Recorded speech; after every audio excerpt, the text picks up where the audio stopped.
I'm your host, Dr. Catherine Clinton, and I am just thrilled and honored to be here today with Dr. Christine Schaffner. She's a board certified naturopathic doctor who's helped thousands of people through complex chronic illness through online summits. Her Spectrum of Health podcast, which is a network of eminence health clinics and renowned online programs. Dr. Schaffner is just an amazing wealth of information, and she goes beyond biological medicine, pulling from all systems of medicine and healing modalities to bring patients back to their wellness and help shine their light. Dr. Schaffner completed her undergraduate at the University of Virginia in pre-medicine and psychology, and she earned her doctorate in naturopathic medicine at Bastyr University. She has a diverse skill set and seeks to improve access and outcomes and speed of recovery in patients struggling with chronic, complex, and mystery illnesses. Patients travel from all around the world to reclaim their wellness using her EECO method. So I am just absolutely honored to have you here today sharing your brilliance with us. Thank you so much for being here. Oh, thank you so much for having me. It's really an honor. And I feel I know this is unbelievable. It's our first interview together. I feel so connected to you already. So this is going to be fun. Likewise, likewise. I've been following your work and sometimes at some of those conferences, following you a couple paces behind. So it's really nice to actually meet in this virtual world. And I've always been so taken with your work because it is a beautiful blend of our chemical nature being driven by this quantum biological process that we have throughout us driving life. So I am really excited to get at some of this with you and talk about your take on what's happening inside of our body. I think a good place for us to start is with the fascial system, with our fascia. And we were just talking before recording started that you sort of have this unique take on the fascia, and I think it's absolutely beautiful. So let's start there. Let's start talking about that fascial connective tissue that actually connects every cell in our body. Mhm. Thank you. And I love studying this and learning about it and experiencing it in the treatment room. I still see many patients each week, and all of this inquiry really comes from how do we serve our patients and how do we get them better, in these times when there's just so much thrown at them, right? And I think we're really up leveling our understanding of how our bodies work and how we interact in the sea of information. And I love that you're doing the Quantum Biology Summit. And so I think this is a brilliant place to start. And you've already shared a lot about it. And this idea of the fascia is, when we go to school and medical school, we think of it just as this connective tissue, the structural system that holds up our body and surrounds our muscles and tissues. And, it's kind of the saran wrap we all learn. And, when we have to go in medical school, we have to go to cadaver lab and we kind of like cut through the fascia and kind of move on, right? It's not really focused on. And, I think that the more that we look at it from a whole different lens in a living system, we get such different information than in a cadaver. And there is a brilliant French surgeon who he has a lot of beautiful images on YouTube and videos and books. And his name is Dr. Jean-Claude Gumberto, and he really created this beautiful book called The Architecture of Living Fascia. And I just continually get inspired by this book. And I had some time off this summer and I just read it like front to back. And I'm like, this is just yes in my body about like, this is what we need to teach people. And why I love it so much, it interconnects so many concepts that I think we're trying to bridge a language about so our patients really can understand why we're talking about grounding and light and circadian rhythm and exclusion zone water and all of these things. I think fascia holds the story. And, what he really got to in his book is a very similar, almost exact definition to what I've been understanding is the living matrix, the term that Dr. James Oshman has been sharing in his work through his book, Energy Medicine, that he really has a language around for us to understand why energy medicine works in the body. And so they marry each other, but I feel like, Dr. James Oshman is this brilliant researcher and physician. And then, Dr. Jean-Claude Gumberto he's in it. He's in the living fascia. And what they've come to say is that, like, hold on, it's not just this structural apparatus in our body, it's this beautiful, amazing network of interconnection, this fabric that connects us from the our skin through every layer of our skin. There are fascial connections through what we now call the interstitium that was newly discovered, again, because it's hard to understand the living body versus the dead body, but it's this fluid filled system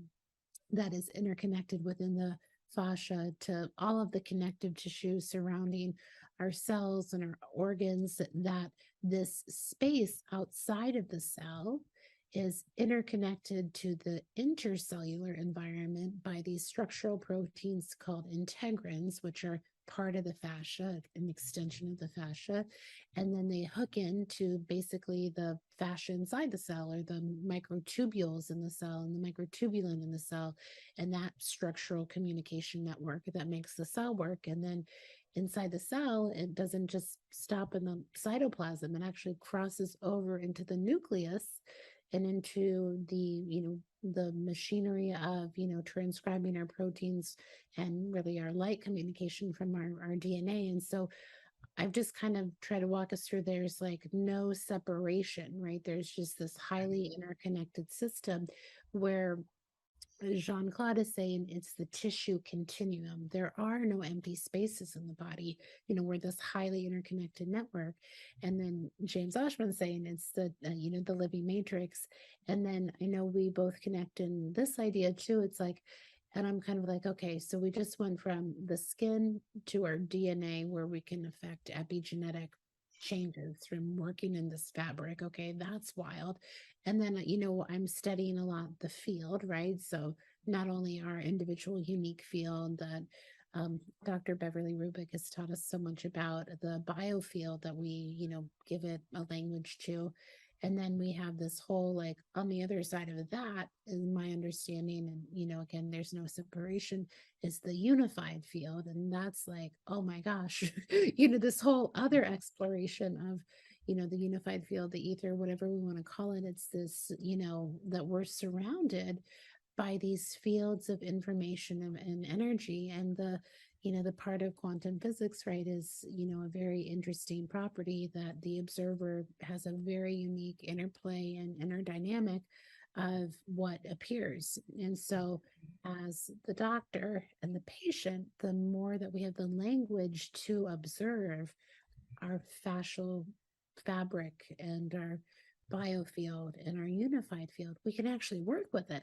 But you can spend your whole life, I think, asleep or not quite accessing the power of this interconnection if you don't have a language to observe it. So I was sharing with you, I know we geek out on terrain theory too, and the terrain is kind of this nebulous idea that we all try to explain that makes complete sense to all of us on how we treat people, but to give people the language of it, it's really this idea of our environment, right? And how our environment really, it's that is the most empowering thing that we can manipulate and adapt and try to build resilience and to have, really healthy epigenetic expression and healthy bodies. And we talk a lot about that space around the cell and, of course, interconnected with the cell.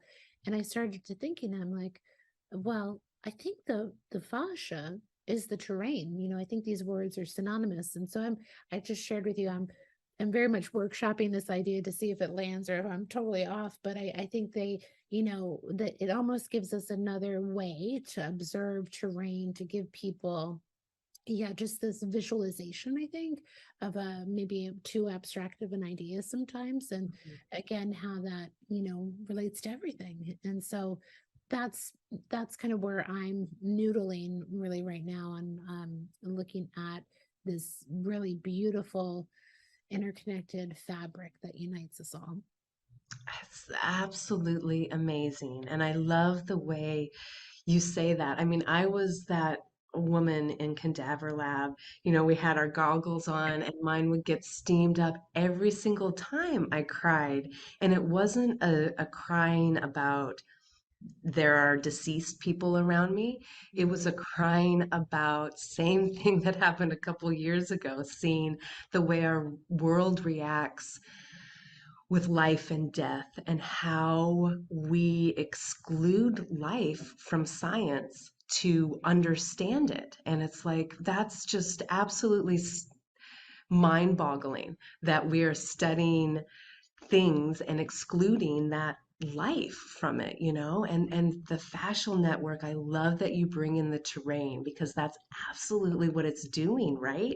It's collecting light information, sound information, frequency information of all kind. And it's once you start to go down the rabbit hole, it's absolutely mind-blowing what's happening with the fascia. And really calling it the living matrix is really appropriate, right? Because it is a direct extension of our most uh, intimate small pieces of a cell extending out into the ecosystem and picking up on all those signals, right?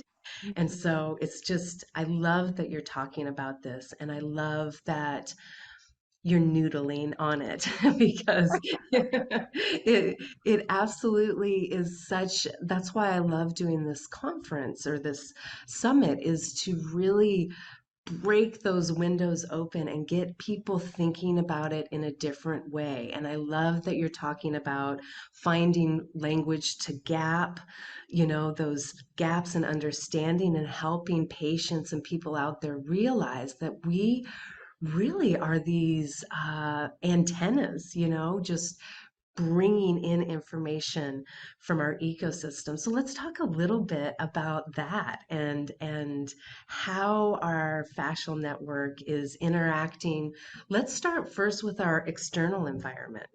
Yeah, no, I love that antenna piece. That's, some of my other colleagues as we noodle on this together, we talk about that, right? And I think there's again layers. And one of the things that I've been saying is like as I noodle the fascia is really the fabric that connects us to the field, right? And so what does that mean? It is this bi-directional communication system, and there's kind of, maybe it's right to go here, maybe not, but there's this concept that I know we both try to share information about of coherence, right? And coherence is another kind of nebulous word that I try to really, like, it's such truth to me, and I'm trying to really how to explain it and what's my experience of it.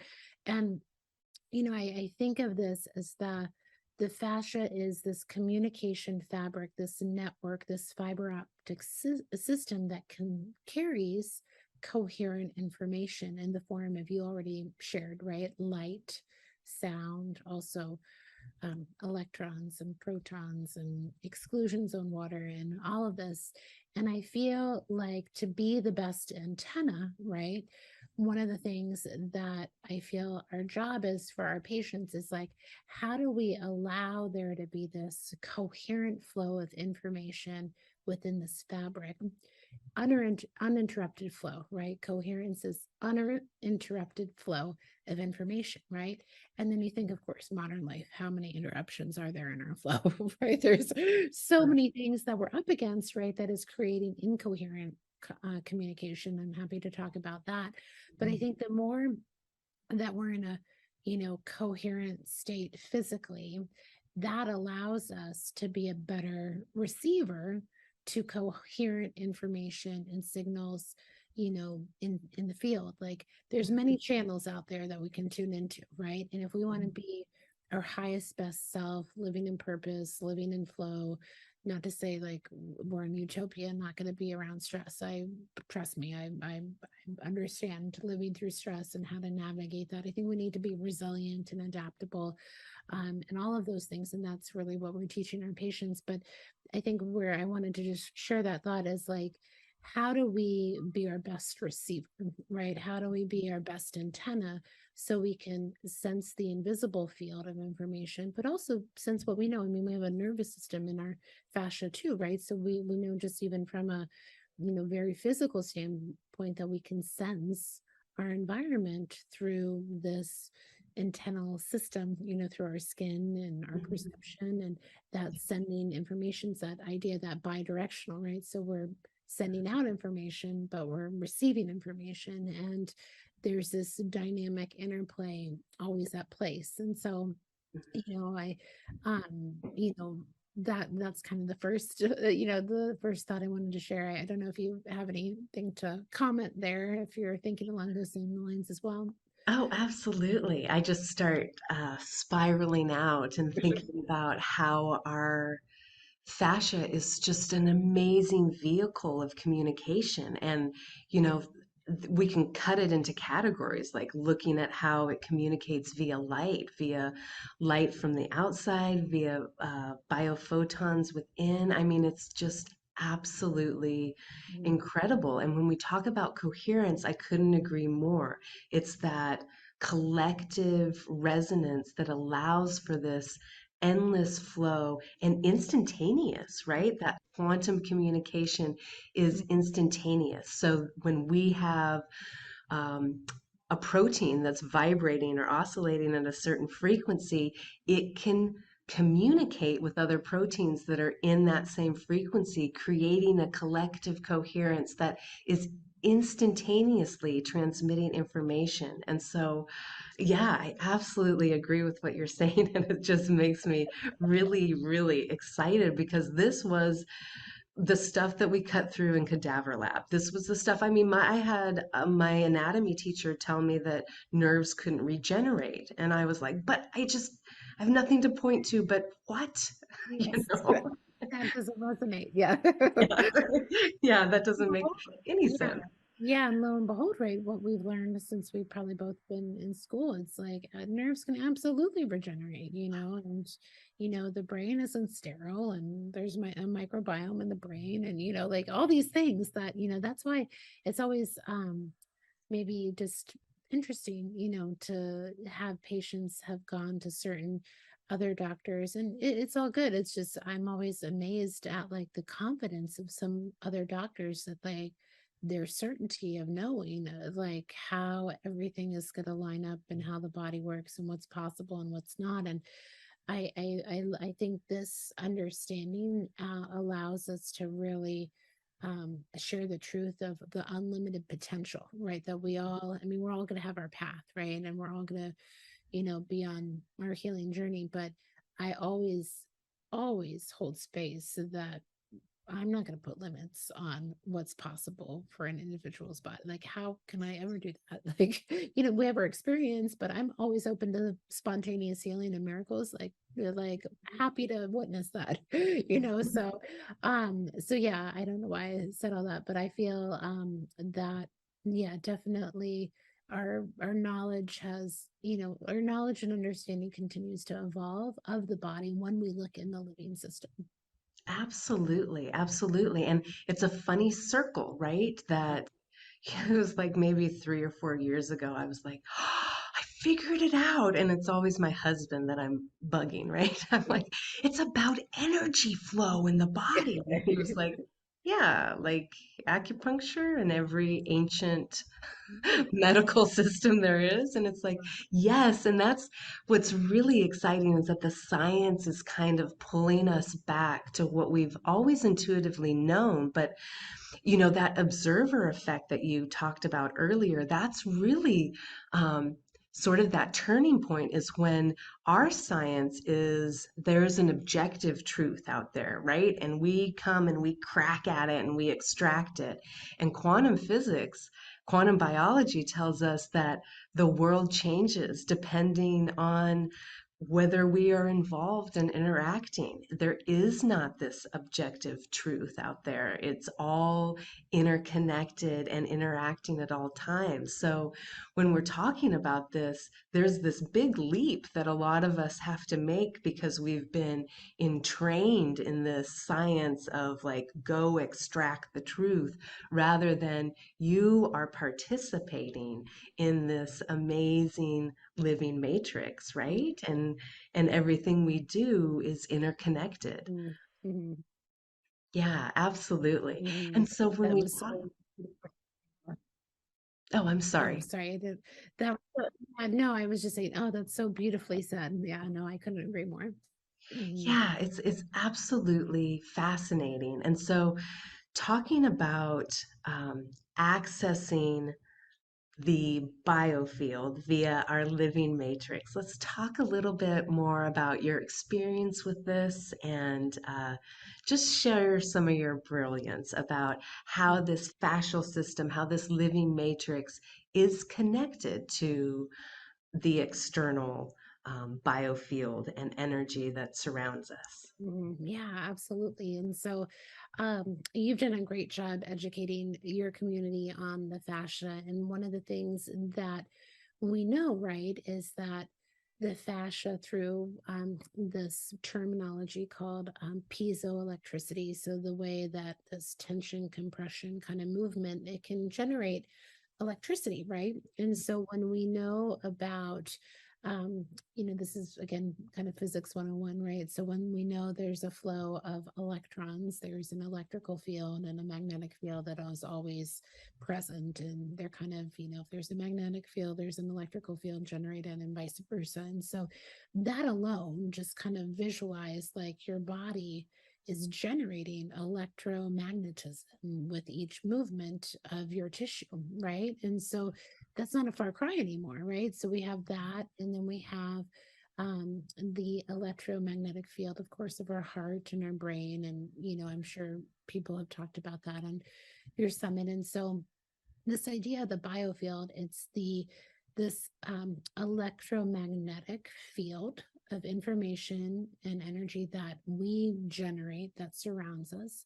It's also not only that, I think sometimes we try to just stay there, but it's also um, I think composed of the summation of our biophoton emissions. And you've shared this already, right? So we know through many teachers, but we all probably quote Dr. Fritz Albert Popp and how he studied basically that living beings have a ultra weak luminescent glow that the naked eye can't see, but he could measure, and there were certain properties, right? So very simplistically, like healthy cells often communicated with the right amount of coherent light, and then some cells would leak out light if they were in a disease state, or overexposed light, or it was kind of getting this middle ground of coherent light that the cells emit, and that was synonymous with a healthy cell. And so we have this we literally are beams of light, right? We are communicating with light. So I think about the biofield as electromagnetic in nature. It is a light body as well. It's our biophoton emissions. And then there are, of course, I think Beverly likes to say it's the subtle energies, right? It's all these kind of things that we're trying to, understand that are this probably we could call like the plasma, or the that on the way to ether, or the auric field, or the chi, or whatever. It's, if you work with people, it exists. It's just Yeah. and we're all trying to explain it, and everyone has kind of an idea, but there's a truth in knowing that it exists, and it's a big part of our life essence, right? Because when we die, that leaves the body. And so I think about that idea of coherence again. So we have, the living matrix, and then on the other end of our skin, kind of like, we don't end there. We have this again, this what we call, like, it's in the shape of a toroidal field, most people say, so kind of like that donut like shape. And it's often described as 6 feet around us, and about Mhm. 2 to 3 feet on the top and the bottom. And it can be, in all sorts of different states. And depending on the health of our physical body, it can be in alignment or not. But also, it's this other kind of, I'm talking about from, the inside out, but there's also the outside in, right? And there's a big principle that you alluded to that, again, I am noodling over because I think it really is where the root cause of illness lies, is it's more in the field than the physical body, that the physical body is this hologram of the field. And again, I'm, trying to digest, oh gosh, what that means, but there's a knowing that that's what's happening, right? And so Mhm. really, to get to the root cause of an illness, sure, we have to tend to our terrain and we have to tend to the physical body and all the things.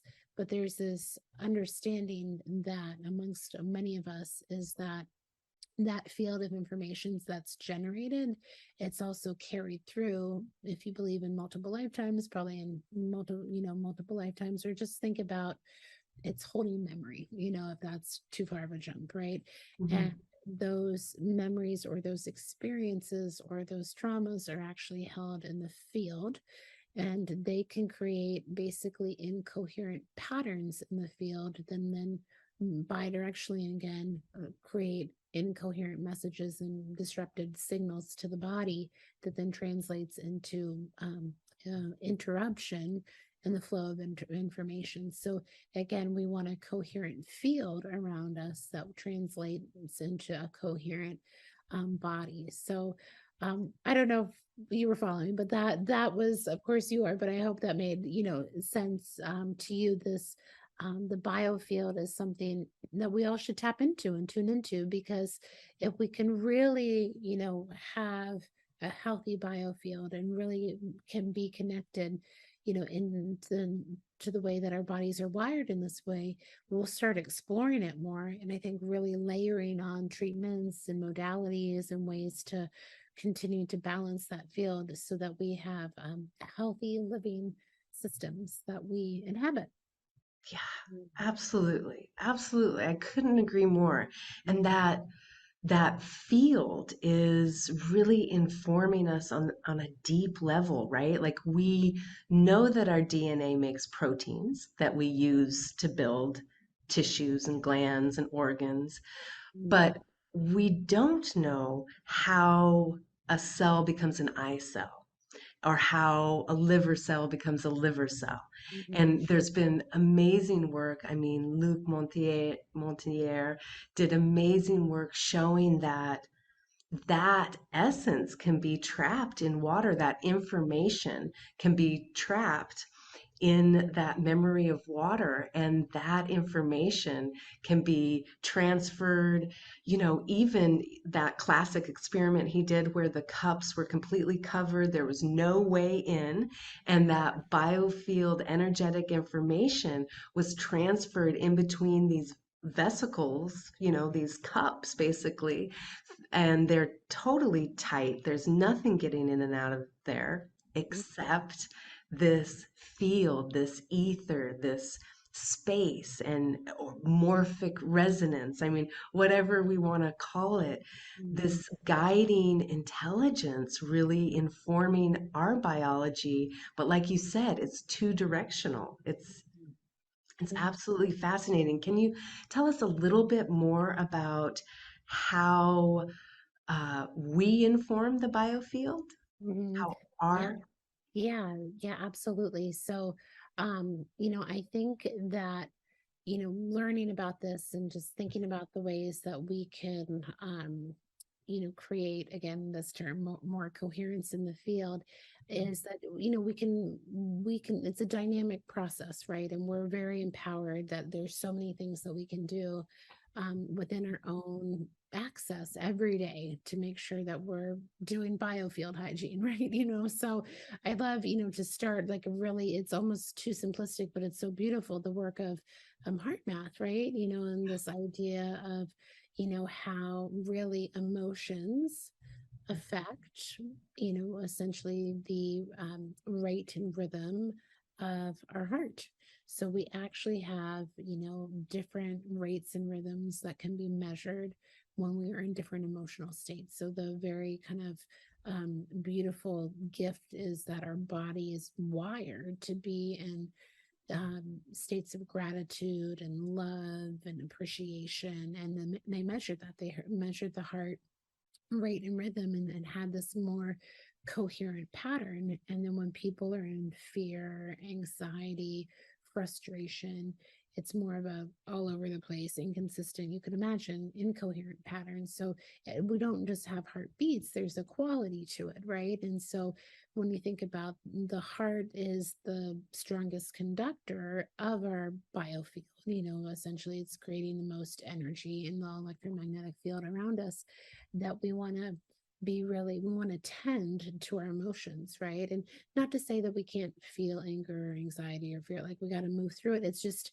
knowing that has an impact on us, and knowing that we need to move through these states rather than staying stuck in them, because the more we stay stuck in them, the more interruption of information we're going to have, right? So with having, these, that's why we meditate, right? To get in these states of opening our heart and really remembering, right? Like, wow, like no matter what's going on around you, like the beauty of life, right?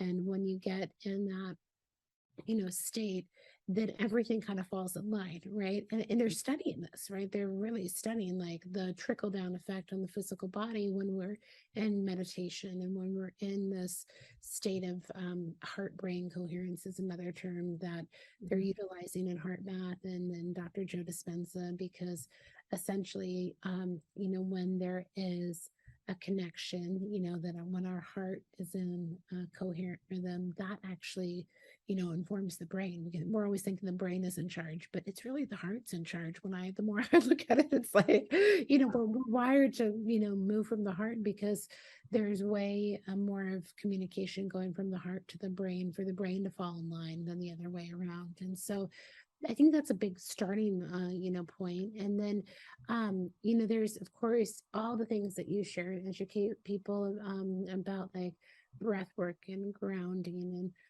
circadian biology and, all of these things, that helps, very much our cells to communicate with healthy information and, coherent light information, and getting the water in our body in a structured state and in the state that we know that Dr. Pollock really, drilled in our heads. H3O2, like that's really another key to health. The more we do these things, the more this water is structured in our body to give us energy and movement and really life. And so that is just kind of a place I really like to land, especially in these times when we can feel like, people are suffering and there's a lot of sadness and tragedy and, just a lot of sickness out there for good reason. And, just even if you're depressed or you're anxious or the sense too out there, if you can get into a positive state, even like fake it till you make it, for 5 minutes, like a day, like you are having an effect on your own physical body, your own field, and that's having a ripple effect in your family, your community, the greater collective. Absolutely, absolutely. And it comes back to that coherence, right? And I love heart math, right?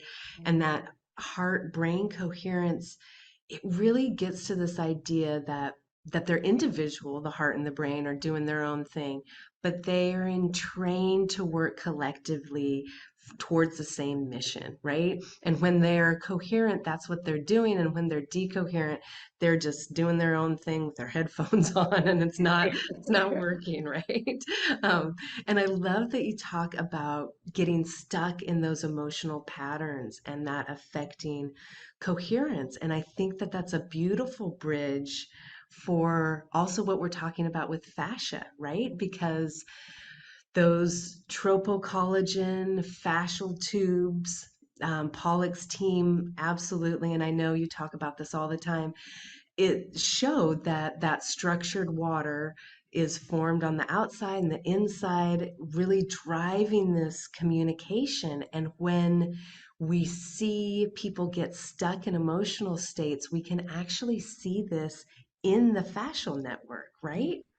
We Yeah. see adhesions, we see emotions actually stuck in that quantum communication network that you've been talking about. And then we see, like you were talking about, the piezoelectric effect of collagen, and just simply pressing on a fascial adhesion brings in all this new water to create release old stuck memories and create new ones, right? This amazing Mhm. ability of our body to hold on to information and at the same time have all these release valves to let them go, right?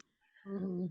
Yeah, absolutely. And I do a lot of scar therapy in my office, and so I do neural therapy, and I was trained to inject scars, and it's the most fun thing to do, and it's really profound. And my understanding of this system that we've been talking about this whole time, I understand way more in depth of why this is such a big block for people's body's ability to self-regulate and heal. And so there's this idea that scars can become, in bioregulatory medicine, we call them interference fields, right? And so there are these injuries, right, in the fascia, and the scar tissue basically is not the same as normal healthy tissue. It does its job to plug and repair and help rebuild, and it's kind of trying to bridge a gap, right? But their unfortunately their properties of scar tissues, not only on the surface but deeper within, that it's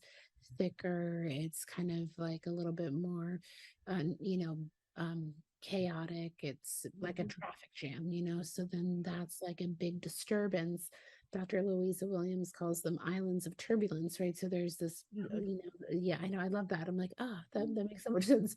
So I get it more and more the more I think about it. And so there are these disruptions in the body, in the living matrix, in the fascia, and our job, I use neural therapy. There's lots of ways to do this, but that's just kind of what I've learned to love. And it's an injection. We inject actually procaine, and it's compounded and clean and everything, and it's been done since the 1920s. And what happens is that procaine helps to open up that tissue, and really to kind of like, I kind of think of it, it's like softening, breaking it up, like restoring communication and flow, and kind of like, hey, we're here, right? Like, we don't have to be, an island of turbulence. You can talk to the rest of the, everyone can talk together and network, right? And what happens is, physically that tissue changes. It actually looks softer, it looks less stressed. And then what can happen very often, especially if it was a traumatic event or an area of injury, there can be an emotional release that happens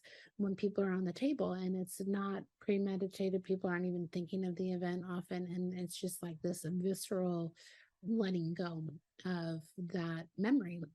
And so even before I really understood this, it was like I just observed it, like, okay, and I could sense it. I'm like, okay, this could be a big one, like, or, we're here, you're in a safe place, it's all good. This is part of, your body restoring, communication. So yeah, I think that the scars are just like a perfect illustration of what you were sharing, and how this communication in our fascial network is so important, and it delivers exclusion zone water. It's that water irrigation system, and it holds memory, and it does so much. It's just like an amazing, yeah, it's just, I'm in awe of it.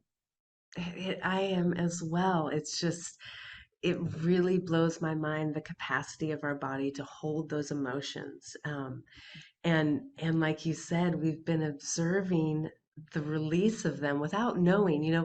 The more we learn about quantum biology and the more research that comes out, it just really affirms, like, yep, yep, that's what we've been seeing all these years. It's absolutely fascinating. Yeah, yeah, I know, right? It's just like it's ancient information being revisited with a modern lens, because we can look at it from a different angle too, right? And so I think, Right, right. Like the primo vascular system, yeah, right? yeah, This I was, know. I love, I was like, what? When I yeah, heard about that. right. It Yeah, was like discovered yeah. less than 50 years ago. Like, hey, we have a whole nother circulatory system that we never knew about, right? And that very elegantly matches up with the fascial system and the classical Chinese meridian system. And the research behind that, when they deformed the collagen, the fascia, with the acupuncture needle, it released these electrical currents, and they mapped this out, and it gives me goosebumps every time I hear about it, because it's that polarity we see with modern science, where we want it, quality controlled quantitative studies, Yeah. um, versus like we've spent our life looking, Mhm. such different knowledge. Both are very important, but one has been completely sidelined. Yeah, yeah. No, I think the more eyes that we have on this, what we're sharing, I think we're only going to learn more, right? I would love research to go for it, go dive into this area and like learn a whole new system. And we're going to, we're probably going to learn many more, so. Yeah. Yeah, Mm. absolutely. Absolutely. Well, thank you so much, Christine, Dr. Schaffner. You're just a wealth of information. I'd love to kind of conclude this conversation by you walking us through some of your favorite hygiene tips for our biofield. So, you talked about heart math and getting that coherence through positive emotions, gratitude, love.